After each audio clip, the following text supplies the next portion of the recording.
I watched her tear it in half. My scholarship envelope. She didn't even pause, just ripped it clean down the middle with this satisfied smile on her face. "She'll never be like my kids," Deirdre said to my father, loud enough for me to hear from the hallway. Dad didn't look up from his phone. He just scrolled like nothing happened. I stood there, frozen, my backpack sliding off my shoulder. Part of me wanted to scream, but I didn't. Instead, something cold settled in my chest. I stopped hoping they'd love me. I stopped waiting for fairness. That moment changed everything. I realized I'd been playing defense my whole life, waiting for scraps of kindness. Not anymore. From that second on, I started watching. I started planning. I became invisible on purpose because invisible people see everything. And what I saw made me angry enough to fight back. They had no idea what they'd just started. My name is Aubrey Mills. I'm 17 years old, and I live in what used to be my house. Back when Mom was alive, this place felt like home. Her laugh filled every room. She baked cookies on Sunday mornings and left little notes in my lunchbox. Then she got sick. Cancer took her fast, and when she died, everything else died too. Dad remarried within a year. That's when Deirdre moved in with her two perfect children, Savannah and Reed. They took over like invaders.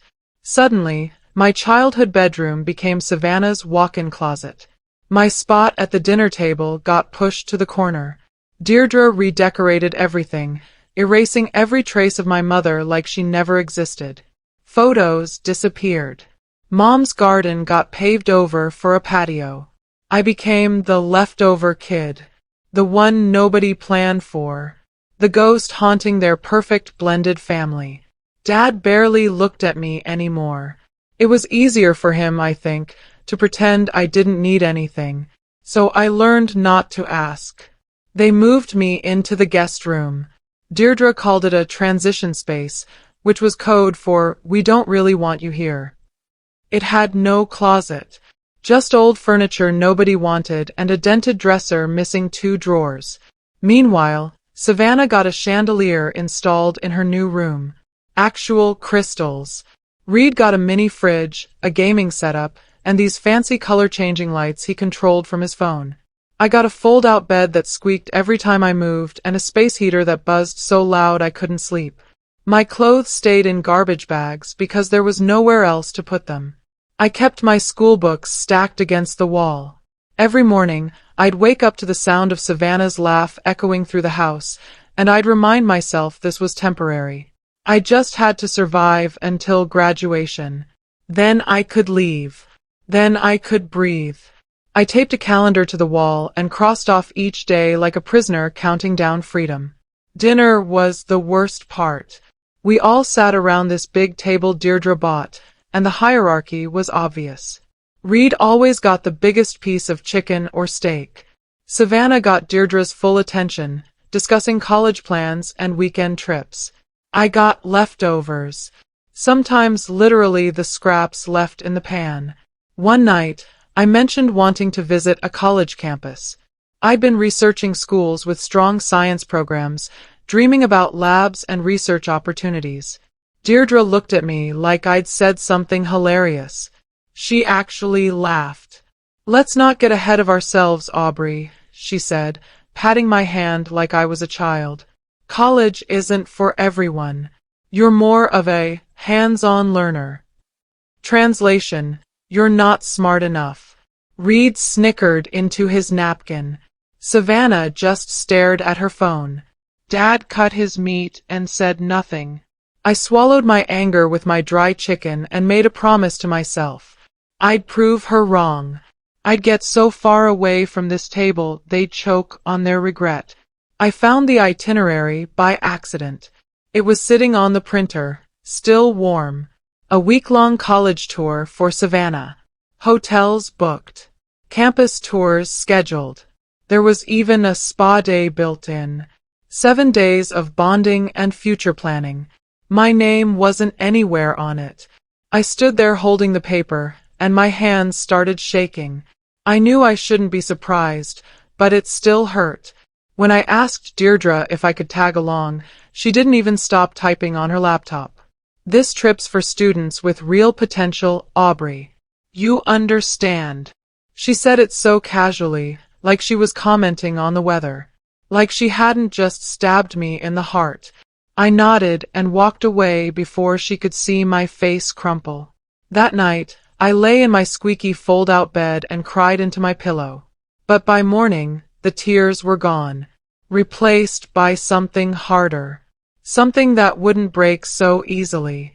I started researching scholarships that night. Big ones. The kind that paid for everything.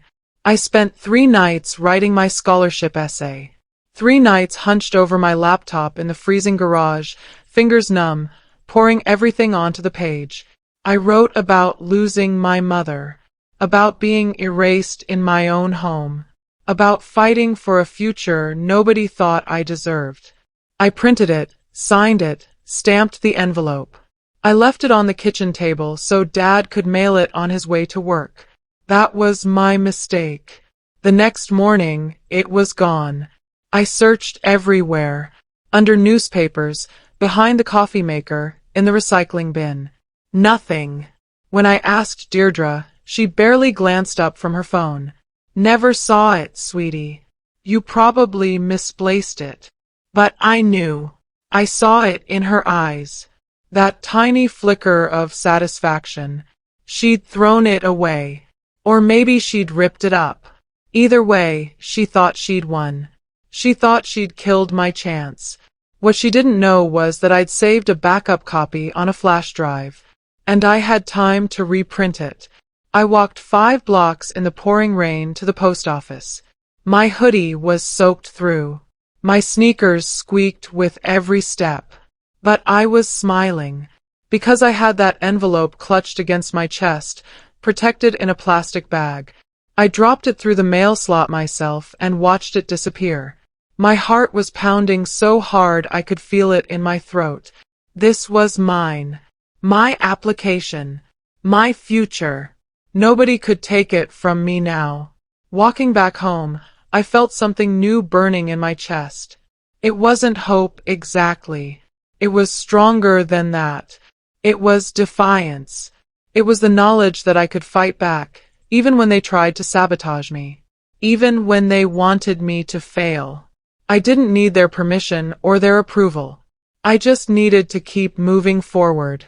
And I would. No matter what they threw at me next. I was done being their victim. While Savannah had a $200 an hour college coach, I was scrubbing pans at Jerry's diner every weekend. My hands were always raw from the harsh soap. My back ached from standing for 8-hour shifts. But I needed the money. I needed independence. Between orders, I'd pull out flashcards and memorize vocabulary words. During my 10-minute breaks, I'd review calculus formulas on my phone. The other servers thought I was weird, but they didn't understand. This was my only way out. Savannah got personalized study plans and practice tests. Reed had a tutor for every subject he struggled in. I had grease under my nails and a dream I never said out loud because saying it would make it real. And if it was real, it could be destroyed. So I kept my head down. I worked. I studied. I saved every dollar. And I watched them waste their advantages, taking everything for granted. They had no idea what hunger felt like. Not the kind that comes from your stomach. The kind that comes from your soul. Deirdre locked the office and told me it was too crowded for me to study there. She said this while Savannah was inside watching YouTube videos. So I dragged a lawn chair into the garage. It was freezing in there, especially at night. I could see my breath when I exhaled. I set up an old desk lamp I found in the trash and plugged it into an extension cord. That garage became my headquarters. It smelled like motor oil and mildew, but it was mine. Nobody bothered me there. I'd sit wrapped in an old blanket, working through practice problems until my eyes burned. Sometimes I'd hear Savannah's music thumping through the walls, and I'd feel this surge of anger. She had warmth. She had comfort. She had every advantage. And she was wasting it scrolling through social media. Meanwhile, I was building my future one problem set at a time. That garage smelled like freedom, because it was the one place in that house where I could breathe. It was 1 in the morning when my laptop died. I was mid-essay, words flowing perfectly, and then the screen just went black. My charger was missing. Again. Reed had borrowed it earlier and never returned it. I wanted to march into his room and rip it out of the wall, but I knew how that would go. Deirdre would blame me for disturbing him. Dad would tell me to keep the peace. So I sat there in the dark garage, staring at my dead laptop, rage boiling in my chest. I'd lost an hour of work. Words I'd never get back exactly the same way. The next morning, I used my diner money to buy a backup charger. I hid it in my sock drawer, buried under layers of clothes. From then on, I kept backups of everything. Chargers, pens, notebooks, flash drives. I learned that in their house, nothing was safe. Nothing was really mine. So I protected what mattered. And I never forgot what they were capable of. Our history class had a group project worth 30% of our grade. I did 90% of the work. I researched. I wrote. I designed the presentation. Savannah showed up to one meeting, took a few notes, and called it teamwork. But when we presented, she stepped forward with this confident smile and acted like every idea was hers. She spoke beautifully, gesturing at my slides like she'd created them. The teacher praised her leadership, gave her an A+. I got the same grade, but everyone thought she was the genius. I didn't argue. I didn't call her out. Instead, I went home and uploaded every single draft to a private Google Drive folder. Every revision, every outline, all time-stamped with my name on them, just in case, because I was learning something important. In their world, appearances mattered more than truth. But truth has a way of surviving. You just have to protect it, document it, keep the receipts. So when the moment comes, you're ready. The email arrived after a closing shift at the diner. I was exhausted, feet throbbing, still smelling like fryer grease. Then I saw it. Subject line: Scholarship Award Notification. My hands shook as I opened it. $1,000. It wasn't huge, but it was mine. I'd won something. Me. Aubrey Mills. The girl they said wasn't college material. I printed the email on the diner's printer and stared at it under the fluorescent lights. I read it 5 times just to make sure it was real. When I got home, I hid the check under my mattress with the acceptance letter. I didn't tell anyone. Not Dad. Not Deirdre. Definitely not Savannah. I didn't need their congratulations or their fake pride. I didn't need them to make it about themselves. This was mine. My first victory. And it felt like proof. Proof that I was more than they said I was. Proof that I could win. And I was just getting started. I wasn't supposed to hear it. I was in the hallway, about to walk into the kitchen, when I heard Deirdre on the phone. Her voice was low but clear. She's not college material, she said. Aubrey's more practical. Trade school, maybe. Or she could just work full-time. She laughed. Actually laughed. My chest tightened. I pulled out my phone and hit record. I caught the last 30 seconds. Her voice. Her words. Her casual cruelty. I saved the file and backed it up in 3 places. I didn't plan to use it. Not then. But I needed to remember. I needed proof that I wasn't imagining the sabotage. That this wasn't in my head. That she really did want me to fail. That night, I listened to it twice. Each time, it hurt a little less. Because anger is a kind of armor, and I was building mine piece by piece. Let her underestimate me. Let her think I was beaten. She'd see the truth soon enough. My birthday came and went like any other day. No card. No text. No acknowledgement whatsoever. I woke up, ate cereal alone, and went to school. Meanwhile, Reed got a just because steak dinner the week before. Deirdre posted about it on Facebook with heart emojis. When I came home that night, I ate leftover fries from my diner shift and sat in the garage. I whispered happy birthday to myself and felt pathetic for about 10 seconds. Then I got angry. I opened my laptop and started a new scholarship essay. This one was bigger. $5,000. Full ride potential if I made the finals. I wrote until 2 in the morning, pouring every ounce of pain into those pages. They forgot my birthday. Fine. I'd remember this moment.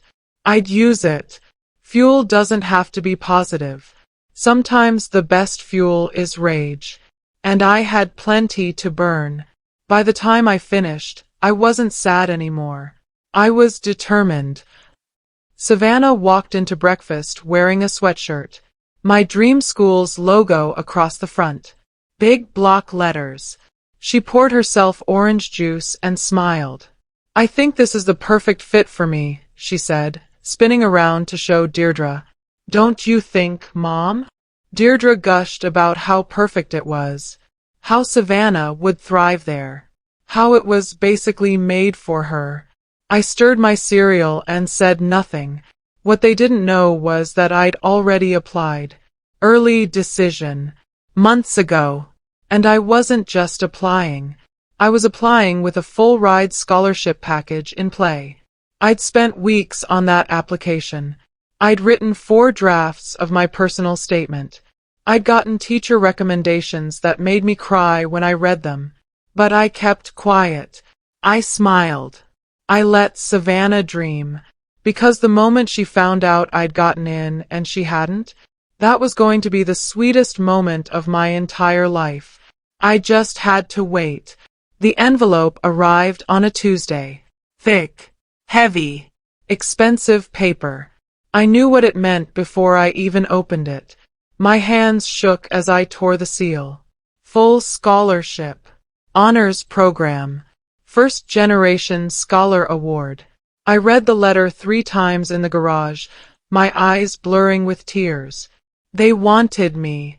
Not because of my last name or my connections. Because of my work. My brain. My story. I folded the letter carefully and tucked it into my pillowcase. Then I sat in that cold garage and let myself cry. Not sad tears. Relief tears. Victory tears. For the first time in 2 years, I felt like I could breathe. But I didn't tell anyone. Not yet. Because the announcement had to be perfect. The timing had to be right. I wanted them to feel it. The shock. The disbelief. The reality that I was never the failure they thought I was. I was just underestimated. And that was their mistake. Deirdre was on the phone again, bragging to one of her PDA friends about Savannah's sure-thing college plans. She used words like legacy potential and exceptional candidate.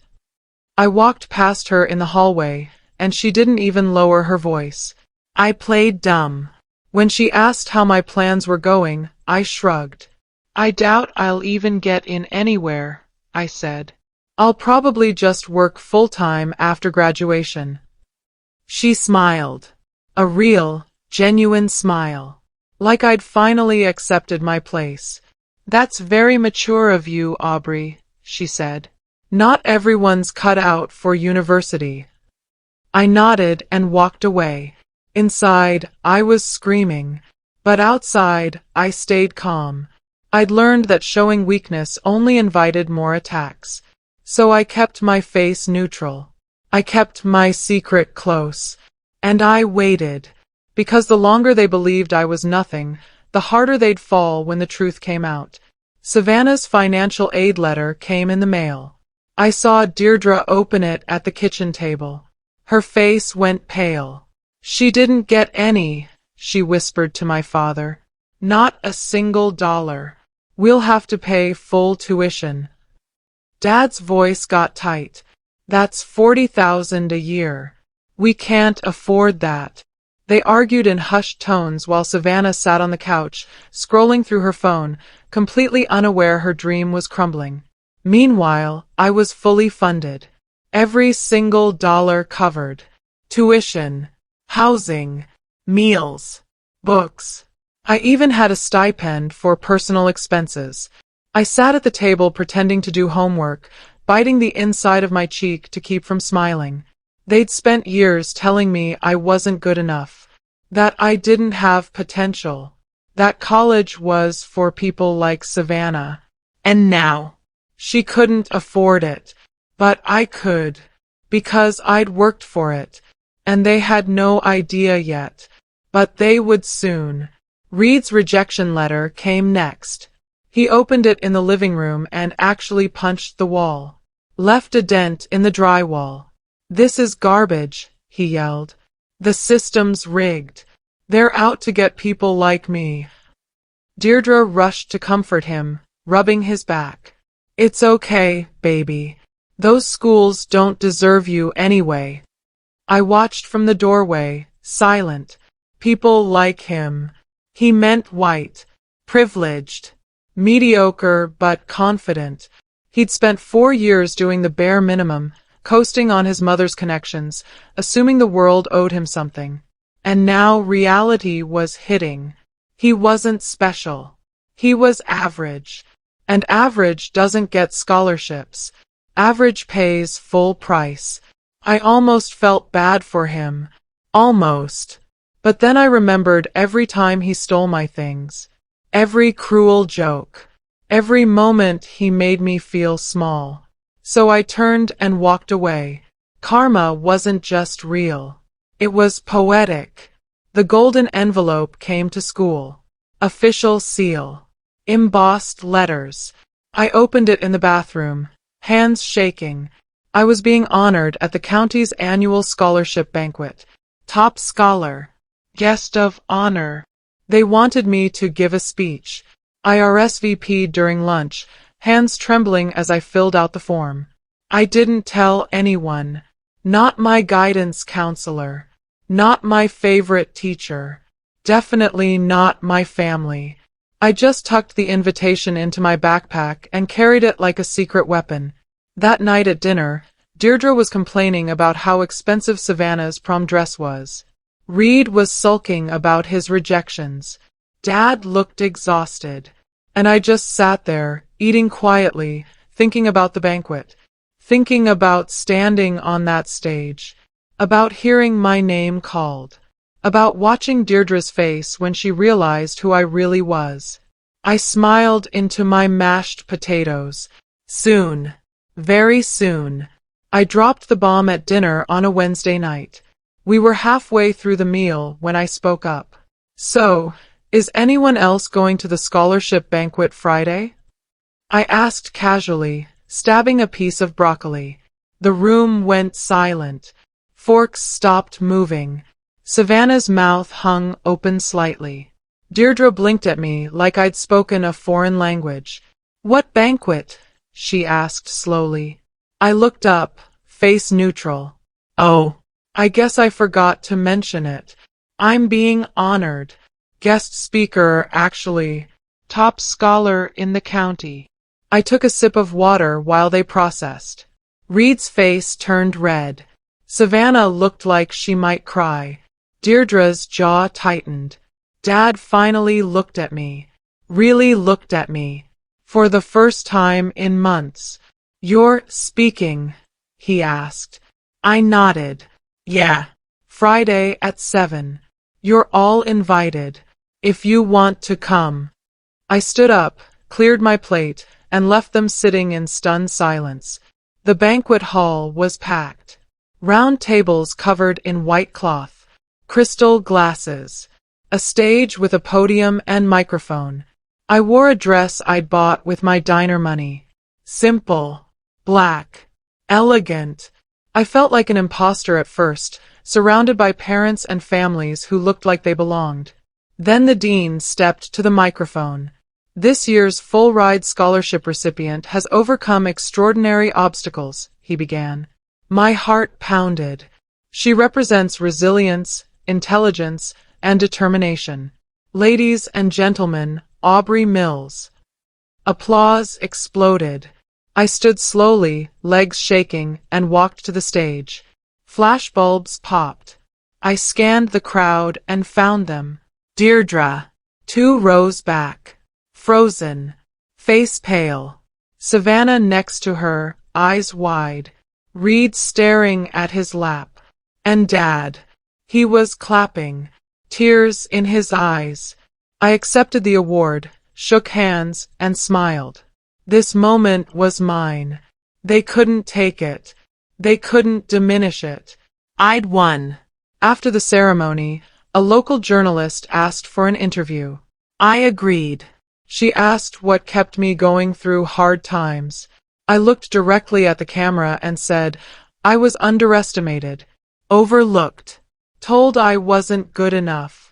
But I used every closed door as motivation to build my own path. I didn't say Deirdre's name. I didn't have to. Anyone who knew my story would understand. The interview aired that weekend on the local news. My phone blew up with messages from classmates, teachers, even people I barely knew. The guidance counselor called to congratulate me. But the best part, the silence from my house. Deirdre didn't say a word. Savannah avoided me completely. Reed stayed in his room. And Dad. He tried to talk to me, but the words came too late. The damage was done. I didn't need his pride anymore. I'd found my own. It happened fast after that. Someone leaked screenshots from a PTA group chat. Messages from months ago. Deirdre bragging about sabotaging my college plans. Calling me the spare. Laughing about throwing away my scholarship applications. The screenshots spread through the school like wildfire. Parents were furious. The principal called an emergency meeting. Deirdre was asked to step down from the school board. Then it got worse for them. Savannah's college acceptance got flagged for review. Turns out some of her application essays were plagiarized. From me. From that group project. The one I'd documented. The school launched an investigation. Her acceptance was revoked. Reed's backup school pulled their offer after his social media posts went viral. Turns out he'd been posting some pretty ugly things. Their perfect family crumbled, and I watched it happen from the outside. Finally free. I packed on a Sunday morning. 1 backpack. 1 suitcase. My acceptance letter folded in my pocket. I moved quietly, not wanting to wake anyone. But as I reached the front door, Deirdre appeared at the top of the stairs. Her face was exhausted. Makeup free. She looked older. Aubrey, she started. Her voice cracked. I stopped. My hand on the doorknob. She walked down slowly. I'm sorry. The words hung in the air. I stared at her. Part of me wanted to scream, to list every cruel thing she'd ever done. But I was tired, and she wasn't worth my words anymore. So I just shook my head. No, you're not, I said quietly. You're sorry you got caught. I opened the door and stepped into the morning light. I didn't look back. Not at the house. Not at her. I just walked forward. Toward my car. Toward my future. Toward the life I'd built with my own hands. They tried to erase me, but I refused to disappear. And now I was free.